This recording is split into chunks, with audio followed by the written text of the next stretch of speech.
বলে কবরের প্রশ্ন হবে 3টা, না কবরের প্রশ্ন হবে 4টা। কয়টা? জোরে বলেন কয়টা? 4টা। মুখস্থ আছে তো, নাহলে কইরা নেন।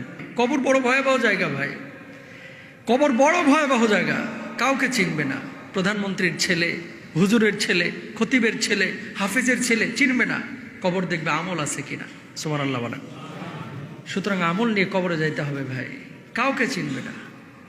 আহা, কবরের জিন্দেগি যখন রাখা হবে, আপনাকে রাখা যখন হবে, আমরা বলি না যে 3টা প্রশ্ন কবরের মধ্যে করা হবে, এরকম বলি না? কবরের মধ্যে যে 3টা প্রশ্ন করা হবে, 3টা প্রশ্ন করা হবে। কবরের মধ্যে 3টা প্রশ্নের কথা যখনই আলোচনায় আসে, কয় হুজুর আরবি তো পারি না, প্রশ্নের জবাব দিব কিভাবে? আসলেও তো আরবি পারেন না। আরবি ভাষা কি আপনি পারেন না।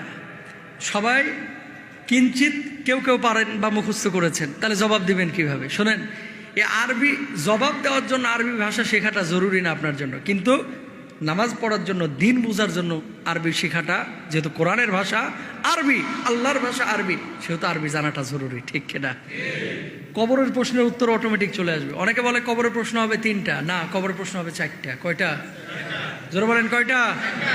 4টা। মুখস্থ আছে তো, নাহলে কইরা নেন। 1 নম্বর প্রশ্ন কি হবে? কি? মার রব্বুকা, তাই না? মার রব্বুকা, মান মানে কে? মান মানে কে? রব্বু মানে রব, কা মানে তোমার, মানে কে তোমার রব। ভাঙে ভাঙে অর্থ করলে মার রব্বুকা আমরা এক কথায় বলে ফেলি, তোমার রবকে। ঠিক কিনা? তো আমাদের রবকে, আমাদের রব রব্বি আল্লাহ, তাই না? তা আমার রব হচ্ছে আল্লাহ, রব্বুন আল্লাহ। আমাদের রব হচ্ছে কে? আল্লাহ। 2 নম্বর প্রশ্ন কি হবে? মা দিনুকা, দিন কি? জোরে বলেন ইসলাম। ওমান নবিয়ুকা,